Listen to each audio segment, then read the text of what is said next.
Soy el pastor Juan José Gil. Hubo un tiempo en el que este arroyo en el que estoy ahora fluía con agua, el agua de las lluvias.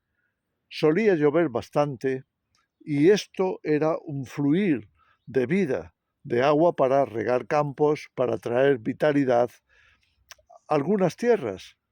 Sin embargo, la falta constante de lluvia ha hecho que estos arroyos dejen de fluir, se han secado, esperando a que de nuevo pueda fluir con agua que caiga del cielo.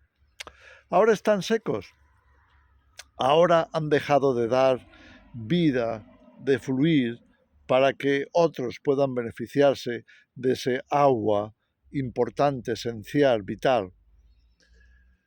Bueno, esto está ocurriendo no solamente a nivel físico, está ocurriendo también a muchos otros niveles. Por ejemplo, a nivel moral, a nivel espiritual, a nivel emocional. De muchas maneras, la sociedad está experimentando una tremenda sequía. Parece como si ya el cielo no pudiera regar estos campos, no pudiera regar las vidas, no pudiera traer esperanza y vitalidad. De hecho, la propia Iglesia muchas veces parece acaecer o sufrir de sequía, carecer de lo esencial, carecer de lo más vital, porque hemos, de alguna forma, cortado el fluir. ¿Cómo es eso posible? Bien, no nos libramos de la influencia de la sociedad. Muchas veces el propio cristiano, en vez de alimentarse del agua de vida, ha optado por encender la televisión y alimentarse de la sequía espiritual que corre por las venas del mundo entero. Estamos en momentos de angustia, en momentos de escasez espiritual, en momentos en los que el enemigo parece campar a sus anchas.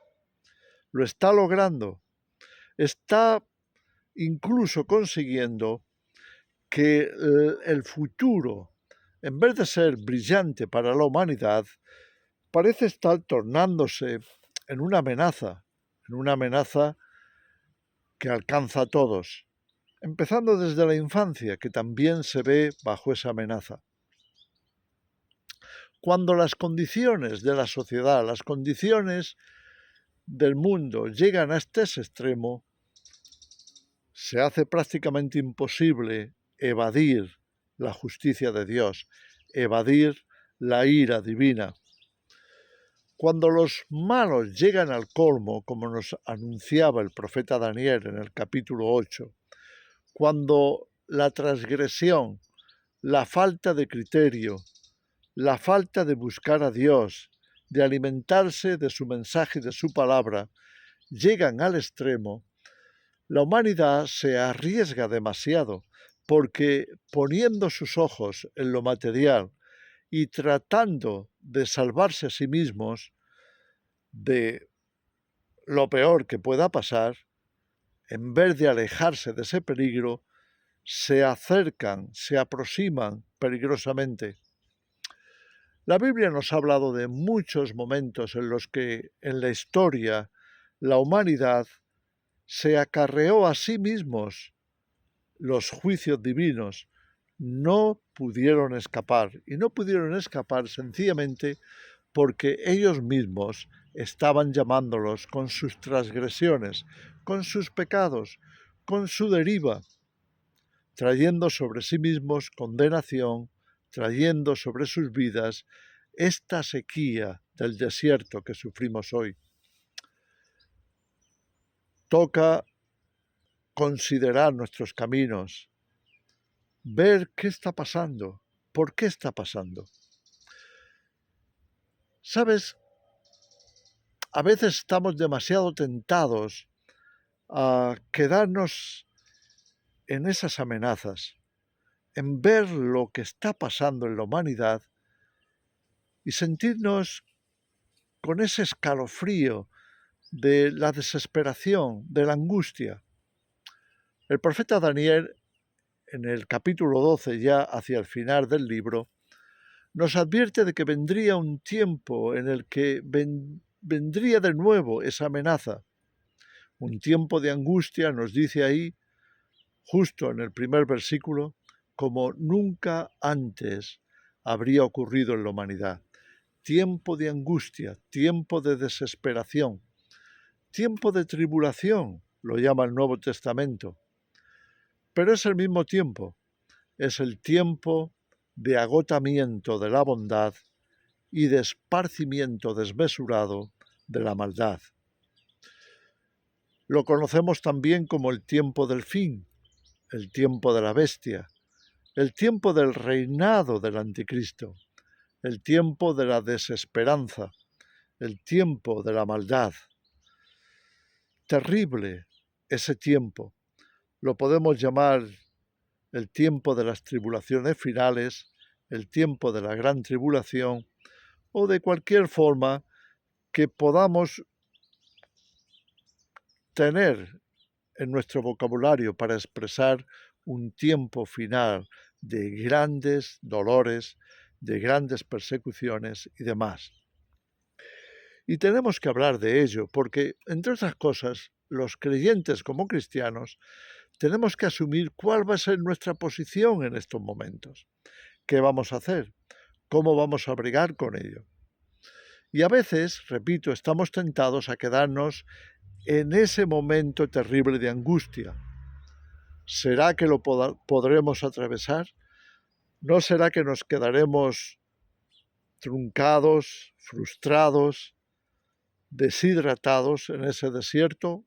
¿O avanzaremos porque tengamos la energía suficiente y necesaria para acabar la carrera?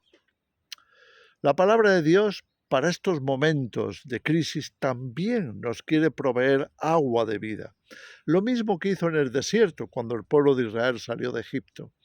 Hay agua, agua del cielo, cuando buscamos a Dios. Él es capaz de tocar una roca, como lo hizo con Moisés, a través de Moisés, cuando le dijo que tocara la roca, que saldría agua, incluso de esa terrible aridez, porque Dios estaba en ello. Dios había provisto agua en medio del desierto. Ese agua, sin duda, representa las promesas de Dios. Tenemos salmos maravillosos, como el Salmo 37, el Salmo 73, cuando nos habla de dónde proceden nuestras aguas, el Salmo 84, el Salmo 1, el Salmo 34. Hay infinidad de salmos que podemos acudir a ellos en momentos de sequía y esperar lo mejor de Dios. Esa es mi reflexión para vosotros hoy. Ciertamente vendrán tiempos muy difíciles como los que estamos pisando ya, pero toda esa maldad acabará. Acabó en los días de Noé, cuando vino el diluvio. Por cierto, una excelente ilustración. Acabó en otros tiempos, cuando la mano del enemigo estaba fuerte, amenazando al pueblo de Dios. Pero Dios lo hizo y rescató al pueblo. También hoy vendrá y nos salvará, como leemos en esos salmos, como el 73 y el 37 que acabo de citar hace poco. También en el Salmo 2. Fíjate, algunos versículos, como el versículo 5 del Salmo 2, nos dice que el Señor hablará a esa generación y los turbará con su ira. Les hablará con su furor, los turbará con su ira. Hay un momento en que la ira de Dios tiene que actuar, tiene que venir sobre la maldad en la tierra, tiene que limpiarla, tiene que abrir nuevos caminos para que el pueblo de Dios pase, para que entremos en esa tierra prometida. El Salmo 2 nos sigue diciendo que en los versículos 9, 12, que el Señor se reirá de ellos, que el Señor traerá el furor de su ira por medio de su Hijo. Así es la advertencia que encontramos en ese salmo, cuando advierte a las naciones que se han conjurado contra Jesús, contra el Mesías, contra su Cristo, nos dice la Escritura. No podrán. Quieren deshacerse de todo lo bueno, quieren deshacerse de toda la bondad, del Evangelio, de la salvación, pero no podrán, porque Dios intervendrá. En el capítulo 2 de Daniel se nos hablaba de esa imagen que el rey Nabucodonosor había soñado y que representaba la historia de la humanidad. Y en un momento concreto, al final de la imagen, cae una piedra que va a destruir sus pies, como ya hemos citado en otras ocasiones, y va a deshacer toda la imagen. ¿De qué nos está hablando? Nos está hablando de la intervención divina. Nuestros ojos también tienen que ser puestos en esa intervención. De la misma manera que cuando el pueblo hebreo llegaba al desierto y los ejércitos del faraón venían detrás en una horrible, terrible persecución, y cuando ya temían lo peor, Dios abrió el Mar Rojo. ¿Para qué? Para que el pueblo pasase por tierra seca. Tenemos que entender que, como dice Apocalipsis en el capítulo 12, la mujer, representando a los creyentes, huirá al desierto donde Dios le ha preparado para ser sustentada por 1260 días, o por 3 años y medio, o por 42 meses. Todas esas citas, todas esas, o esa forma de expresar el tiempo más difícil de la historia, el tiempo de angustia y de tribulación, representan el periodo también de salvación de la mujer, la salvación del pueblo de Dios, que será en ese tiempo socorrido y sustentado. Debemos de poner nuestros ojos en ello para no caer en la desesperanza. Dios vendrá y nos salvará, y lo hará por medio de sus juicios, por medio también de su ira. Esa piedra que cae, como vemos en el capítulo 2 de Daniel, esa piedra que cae del cielo y va a destruir los pies de esa imagen, que representan los días finales del sistema, de la historia de la humanidad, de todos esos gobernantes que han estado aprovechándose de las naciones, aprovechándose del pueblo, para ellos endiosarse, especialmente en ese tiempo final. Bueno, pues toda esa imagen, toda esa dinámica que vemos, que observamos en ese sueño de Nabucodonosor, viene a representar lo que también leemos en Apocalipsis en el capítulo 16. ¿Qué va a ocurrir en ese tiempo? ¿Qué estamos a punto de ver en la historia final de la humanidad? Estamos a punto de observar no solamente que la Iglesia es perseguida, que la ira de Satanás se desata, que la ira de las naciones ruge, sino que también vendrá finalmente a intervenir la ira de Dios. Fíjate lo que leemos en ese capítulo 16. Si hacemos un repaso de qué ocurre con las copas de la ira, vemos primero que Dios derramará en la primera copa una úlcera maligna sobre todos aquellos que hayan recibido la marca de la bestia. En otras palabras, que se hayan alineado con la maldad, que hayan tomado la opción errónea de sumarse a las fuerzas del anticristo. Serán juzgados con esa úlcera maligna. Después nos habla de que el mar se convertirá en sangre. Es más, en la tercera copa, también las aguas dulces se transforman en sangre. No solamente el mar va a sufrir una enorme mortandad, sino que el ser humano se va a ver obligado a beber de esa sangre. Lo explica por qué. Porque precediendo a eso ha venido un tiempo de persecución terrible. ¿Y qué ha ocurrido? Ha habido un enorme derramamiento de sangre. La sangre de los santos, la sangre de los mártires. Como consecuencia, cuando Dios deshaga este sistema, deshaga todo lo que el ser humano ha construido aquí, también ellos tendrán que beber de esa sangre en simbología o símbolo de la sangre derramada de los mártires. Todo eso es muy posible que pase muy poquito tiempo, y estamos solamente en la tercera copa de la ira de Dios. Vendrá la cuarta, y con la cuarta se derrama del sol un viento y un calor abrasador que va a causar grandes ruinas en la humanidad, va a causar grandes dolores, grandes angustias, porque se hará insoportable.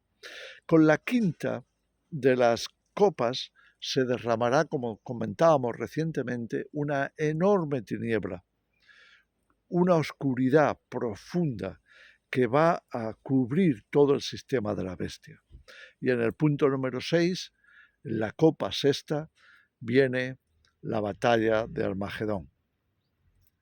Una batalla que se librará contra el pueblo de Dios, contra Jesús mismo, contra el Mesías, porque intentarán por todos los medios que lo que ya es obvio, que el reino de Dios se va a establecer en la tierra, se frustre y no funcione. Y entonces Dios demostrará quién es el vencedor. Y Jesús mismo, con los ejércitos celestiales, peleará por su reino y destruirá a las naciones. Pero la destrucción más completa y total vendrá con la sétima. La sétima copa nos anuncia un terremoto sin precedentes. Ya se había dicho también en el sexto sello cómo vendría una destrucción global. Las islas desaparecerán, las naciones quedarán barridas. ¿Por qué? Por ese terremoto. Así que todo se conjuntará, se confabulará. Todo parece estar, incluso los cielos, porque, como anunciaba el profeta Joel, las estrellas caerán del cielo. También aparecen en otros mensajes proféticos, en el mismo Mateo 24, cuando Jesús anuncia su venida. Las estrellas caerán del cielo, las potencias de los cielos serán conmovidas. Vamos a observar desde el cielo, vamos a observar las últimas catástrofes tremendas que van a barrer y renovar, que van a limpiar, purificar la tierra y restaurarla. Porque la creación, nos dice Romanos 8, gime a una y está con dolores de parto, esperando su redención. Esta es la redención que debemos esperar, cuando Dios finalmente, a través de sus juicios, traerá la limpieza más grande que haya experimentado el ser humano, la naturaleza, la creación, esta tierra, creando cielos nuevos y tierra nueva. Cuando nos veamos en medio de la angustia, en medio de las tribulaciones, en medio de todo el sufrimiento de este parto final que traerá nuestra resurrección y nuestra transformación como hijos de Dios para siempre, para un reino eterno, pero cuando estemos en medio de ese dolor intenso del parto, como nos anuncia también Isaías 26, pongamos nuestros ojos en el fruto, pongamos nuestros ojos como hizo Jesús en la cruz. Por el gozo, nos dice Hebreos 12, por el gozo puesto delante de él, sufrió la cruz. Sufriremos el parto, menospreciando el dolor, menospreciando el insulto, el temor de la persecución, porque sabemos que hay un final feliz. Saldremos adelante. Seremos transformados en seres idénticos a Jesús, con todo el potencial de la eternidad por delante, con toda la gloria de Dios cubriéndonos. Quédate con esta reflexión. Espero que en los momentos de mayor necesidad lo tengas en mente, lo tengas delante de tus ojos, como hizo Jesús, y que puedas soportar cualquier cosa que pueda venir. Dios vendrá y nos salvará. Jesús vendrá y traerá la salvación completa de nuestra mente, de nuestro cuerpo, de nuestro espíritu, finalmente hechos perfectos, como Él, para toda la eternidad. Que el Señor os ayude a reflexionar en esto, a meditar en estas palabras y a compartirlas con otros. Las vamos a necesitar. Que el Señor os bendiga.